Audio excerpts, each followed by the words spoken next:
Hello everybody. I want to give a content warning for this video. This is an ASMR video intended to help you relax or sleep or focus. But the content of the story that I'm going to read is quite violent and graphic and could be disturbing. So, if that does not sound like a relaxing experience for you, I encourage you to find a different video to relax to. But if you can relax while listening to some gory, spooky storytelling, stick around. Alright, let's get to the video. Hello everybody. Today, to continue our October videos that are a little more spooky in nature, we are going to be reading a creepypasta story, and one of the classics, for me at least. This story is called The Russian Sleep Experiment, and it goes like this. Russian researchers in the late 1940s kept 5 people awake for 15 days using an experimental gas-based stimulant. They were kept in a sealed environment to carefully monitor their oxygen intake, so the gas didn't kill them, since it was toxic in high concentrations.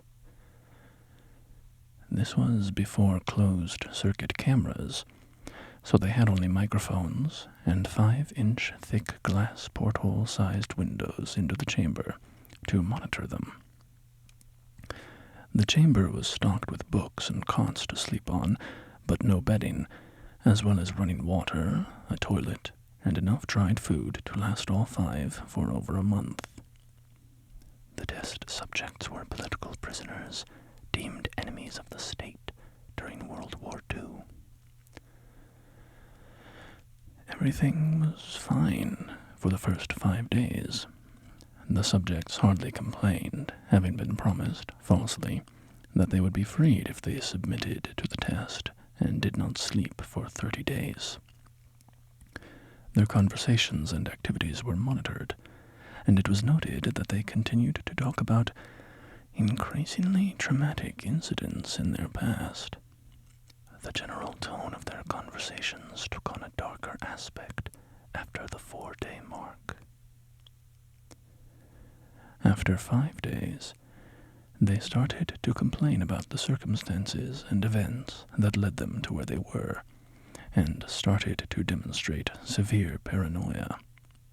They stopped talking to each other, and began alternately whispering into the microphones and one-way mirrored portholes. Oddly, they all seemed to think they could win the trust of the experimenters by turning over their comrades, the other subjects in captivity with them. At first, the researchers suspected this was an effect of the gas itself. After 9 days, the first of them started screaming. He ran the length of the chamber repeatedly, yelling at the top of his lungs for 3 hours straight, at which point he continued attempting to scream, but was only able to produce occasional squeaks. The researchers postulated that he had physically torn his vocal cords. The most surprising thing about this behavior was how the other captives reacted to it, or rather, didn't react to it. They continued whispering into the microphones until the second of the captives started to scream. The 2 non-screaming captives took the books apart, smeared page after page with their own feces, and pasted them calmly over the glass portholes. The screaming promptly stopped. So did the whispering into the microphones. After 3 more days passed, the researchers checked the microphones hourly to make sure they were working, since they thought it impossible that no sound could be occurring with 5 people inside. The oxygen consumption in the chamber indicated that all 5 must still be alive. In fact, it was the amount of oxygen 5 people would consume at a very heavy level of strenuous exercise. On the morning of the 14th day, the researchers did something they said they would not do to get a reaction from the captives. They used the intercom inside the chamber, hoping to provoke any response from the people they were afraid were either dead or vegetables. They announced, "We are opening the chamber to test the microphones. Step away from the door and lie flat on the floor, or you will be shot. Compliance will earn one of you your immediate freedom." To their surprise, they heard a calm voice respond in a single phrase, "We no longer want to be freed." Debate broke out among the researchers and the military forces funding the research. Unable to provoke any more response using the intercom, it was finally decided to open the chamber at midnight on the 15th day. The chamber was flushed of the stimulant gas and filled with fresh air, and immediately voices from the microphones began to object. 3 different voices began begging, as if pleading for the life of loved ones, to turn the gas back on. The chamber was opened, and soldiers were sent in to retrieve the test subjects.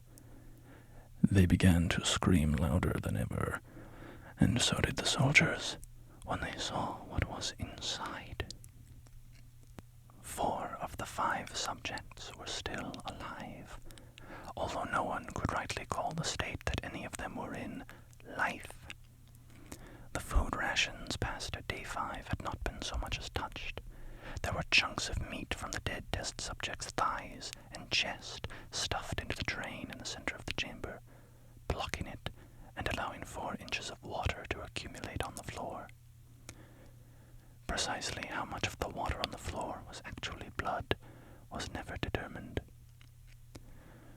All 4 surviving test subjects also had large portions of muscle and skin torn away from their bodies. The destruction of flesh and exposed bone on their fingertips indicated that the wounds were inflicted by hand, not with teeth, as the researchers initially thought. Closer examination of the position and angles of the wounds indicated that most, if not all of them, were self-inflicted. The abdominal organs below the rib cage of all 4 test subjects had been removed, while the heart, lungs, and diaphragm remained in place. The skin and most of the muscles attached to the ribs had been ripped off, exposing the lungs through the rib cage. All the blood vessels and organs remained intact, but had been taken out and laid on the floor, fanning out around the eviscerated but still living bodies of the subjects. The digestive tract of all 4 could be seen to be working, digesting food. It quickly became apparent that what they were digesting was their own flesh that they had ripped off and eaten over the course of days. Most of the soldiers were Russian special operatives at the facility, but still, many refused to return to the chamber to remove the test subjects. The subjects themselves continued to scream to be left in the chamber, and begged and demanded that the gas be turned back on, lest they fall asleep.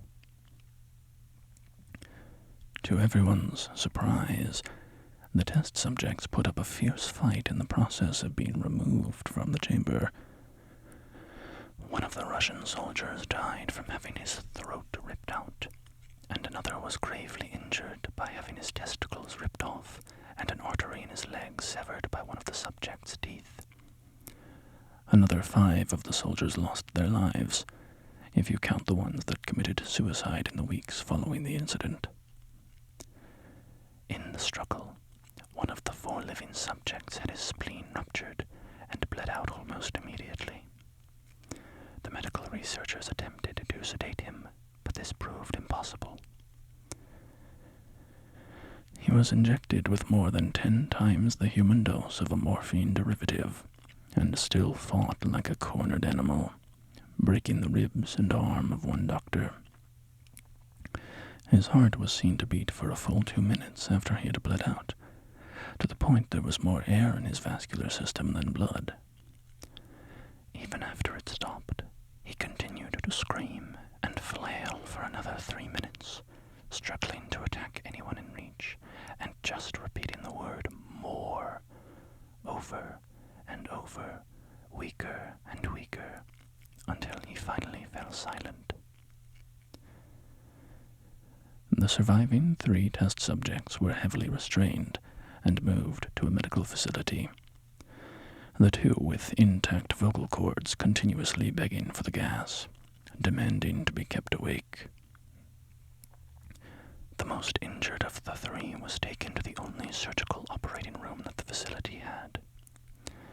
In the process of preparing the subject to have his organs placed back within his body, it was found that he was effectively immune to the sedative they had given him to prepare him for the surgery.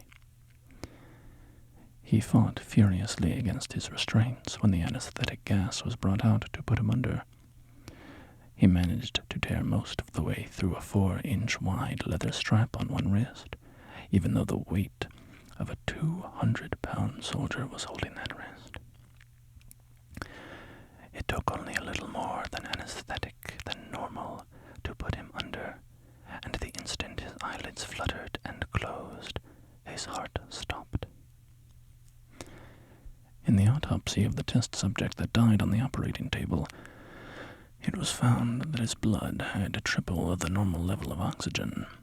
The muscles that were still attached to his skeleton were badly torn, and he had broken 9 bones in his struggle to not be subdued. Most of them were from the force his own muscles had exerted on them. The second survivor had been the first of the group of 5 to start screaming.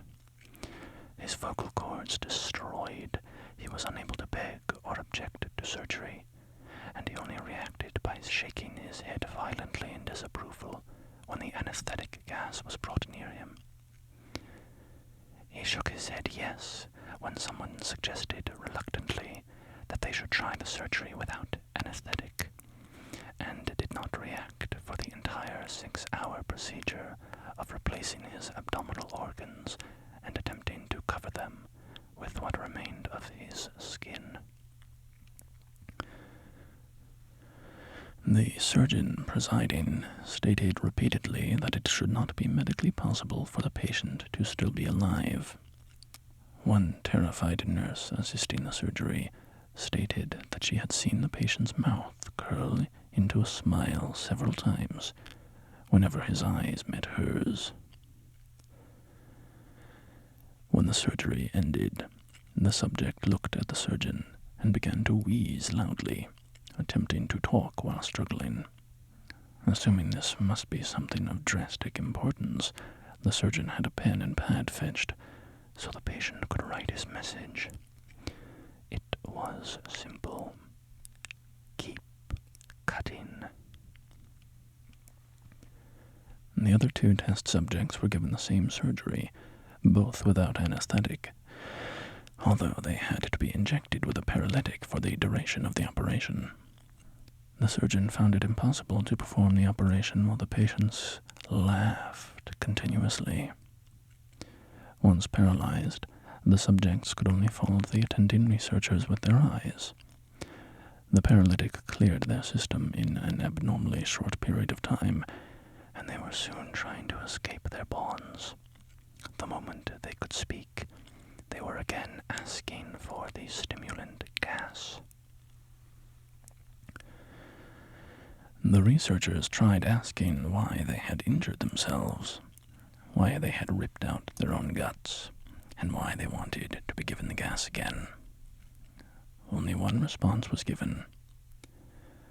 "I must remain awake."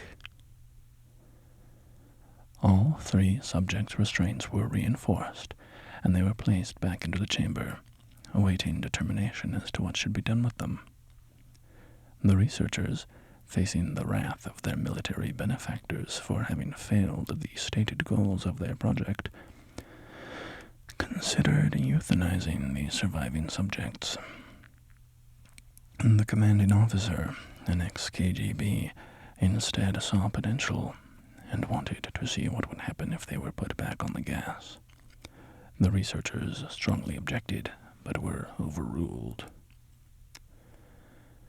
In preparation for being sealed in the chamber again, the subjects were connected to an EEG monitor and had their restraints padded for long-term confinement. To everyone's surprise, all 3 stopped struggling the moment it was let slip that they were going back on the gas. It was obvious that, at this point, all 3 were putting up a great struggle to stay awake. One of the subjects that could speak was humming loudly and continuously.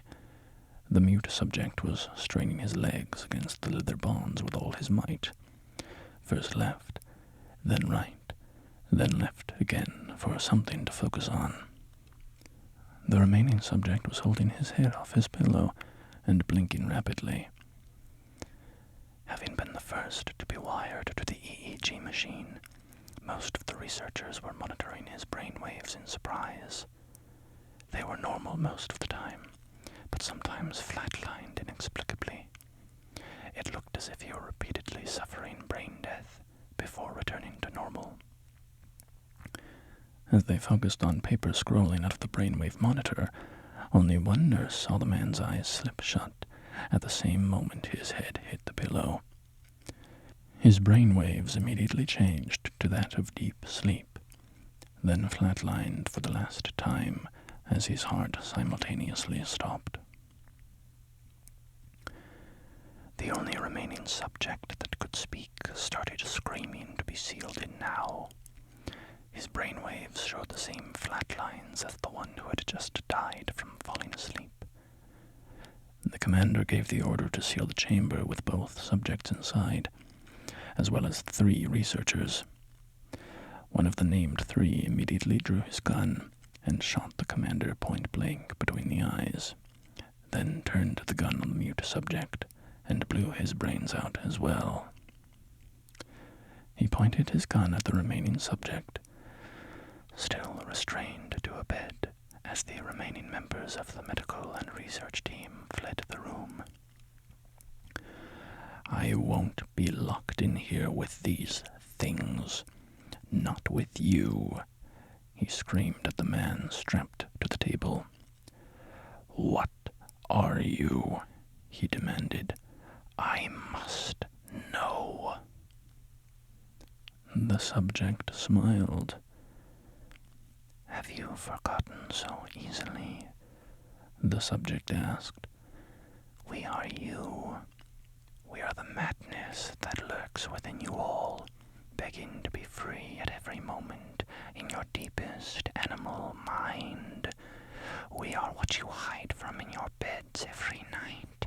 We are what you sedate into silence and paralysis when you go to the nocturnal haven where we cannot tread."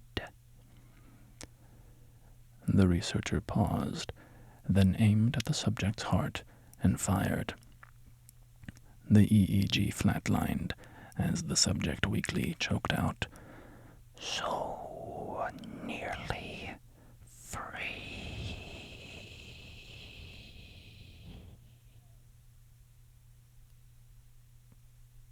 Well, everybody, there you have it. The Russian sleep experiment. It was quite a popular story when I was younger, and certainly freaked me out quite a bit. Now that I'm a little older, I think a lot of it holds up well.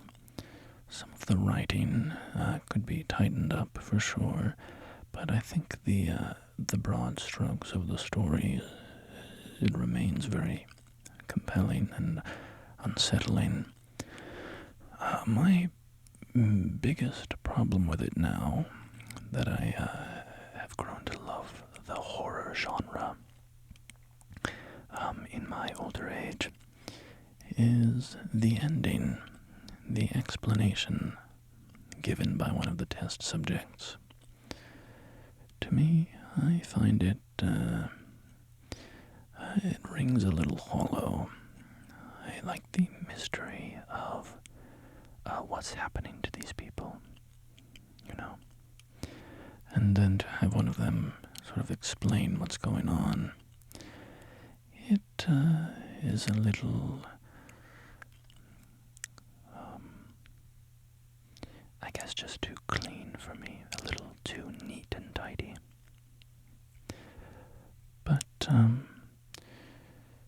you know, the story is still a memorable one, I think.